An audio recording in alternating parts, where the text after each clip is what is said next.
नमस्कार, मैं हूं मनीष मड़ी और आप देख रहे हैं दबंग इंडिया।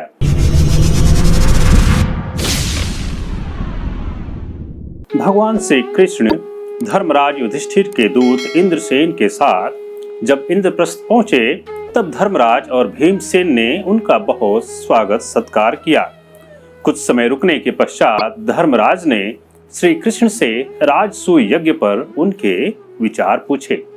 तब श्री कृष्ण ने कहा, महाराज, आप में सभी गुण हैं, इसलिए आप राजसूय यज्ञ करने के सर्वथा अधिकारी हैं।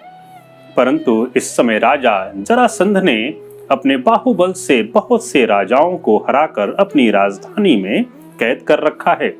जरासंध राजसूय यज्ञ में बाधा उत्पन्न कर सकता है। प्रतापी शिशुपाल उसके आश्रय में है। महाबली और माया युद्ध में कुशल करुष देश का अधिपति भी उसकी सेवा में लगा हुआ है। पश्चिम के पराक्रमी मूर और नरक देश के शासक यवनाधिपति भी उसकी अधीनता स्वीकार करते हैं। आपके पिता के मित्र भगदत्त भी उससे बातचीत करने में झुक जाते हैं। वंग, पुंड्र और किरात देश का स्वामी मिथ्या वासुदेव घमंडवश मेरे चिन्हों को धारण करता है। उसने भी जरासंध का आश्रय ले रखा है। मेरे सगे ससुर भीष्मक, जो पृथ्वी के चतुर्थांश के स्वामी और इंद्र के सखा हैं, जिनका भाई परशुराम के समान बलवान है, वे भी आजकल जरासंध के वश में हैं। धर्मराज, उत्तर दिशा के अधिपति 18 भोज परिवार जरासंध से भयभीत हो पश्चिम की ओर भाग गए। सूरसेन, भद्रकार, शाल्व, योध, सुस्थल, कुलिंद, कुंती, साल्यवायन आदि के राजा, दक्षिण पांचाल, पूर्व कौशल, मत्स्य आदि उत्तर देशों के राजा जरासंध के भय से अपना अपना राज्य छोड़कर पश्चिम और दक्षिण की ओर चले गए हैं। वह अपनी शक्ति से राजाओं को जीतकर अपने पहाड़ी किले में बंद कर देता है। भगवान शंकर की उपासना से उसे दिव्य शक्ति प्राप्त हुई है। उसने 86 राजाओं को अब तक कैद कर रखा है। अभी 14 राजाओं को और उसे जीतना बाकी है।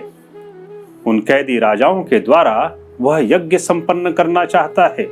इसलिए हे धर्मराज, राजसूय यज्ञ करने से पहले आवश्यक है कि जरासंध का वध कर उन कैदी राजाओं को उसके बंधन से मुक्त कराया जाए। यह कार्य किए बिना राजसूय यज्ञ नहीं हो सकेगा। धर्मराज युधिष्ठिर कहते हैं, हे कृष्ण, आपने जैसी सम्मति दी है वैसी कोई और नहीं दे सकता। जरासंध से तो हमें भी शंका है। हम तो आपके बल से ही अपने को बलवान मानते हैं। जब आप ही उससे सशंकित हैं, तब मैं उसके सामने अपने को बलवान नहीं मान सकता। मैं ऐसा सोचता हूँ कि आप, बलराम, भीमसेन या अर्जुन, इनमें से कोई उसे मार सकता है या नहीं। कृपया बतलाइए कि क्या किया जाए।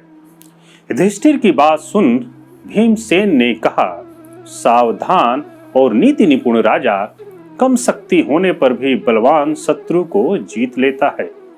श्री कृष्ण में नीति है, मुझ में बल है, अर्जुन में विजय पाने की योग्यता है। इसलिए हम तीनों मिलकर जरासंध को मृत्यु प्रदान कर सकते हैं। इस पर श्री कृष्ण कहते हैं, राजन, शत्रु की उपेक्षा नहीं की जा सकती।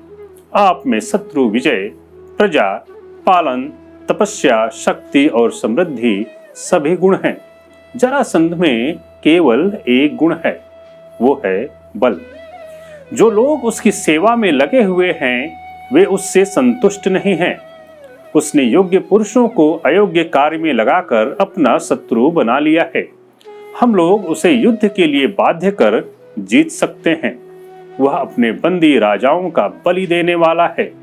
जो उसके इस क्रूर कर्म को रोकेगा वह बड़ा यशस्वी होगा, और जो जरासंध पर विजय प्राप्त करेगा निश्चय ही वह सम्राट होगा।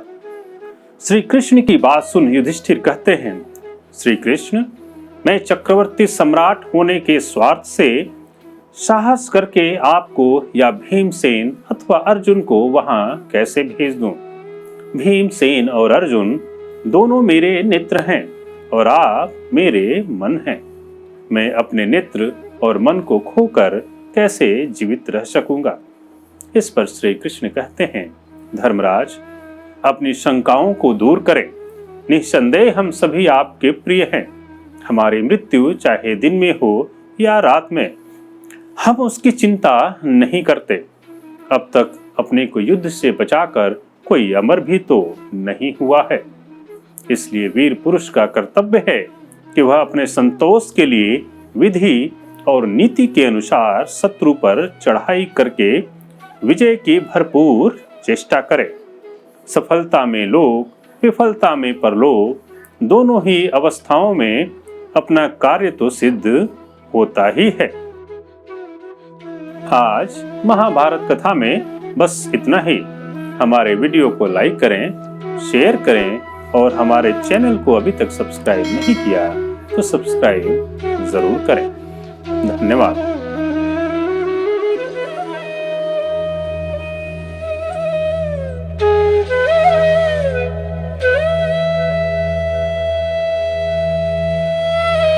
Thank you.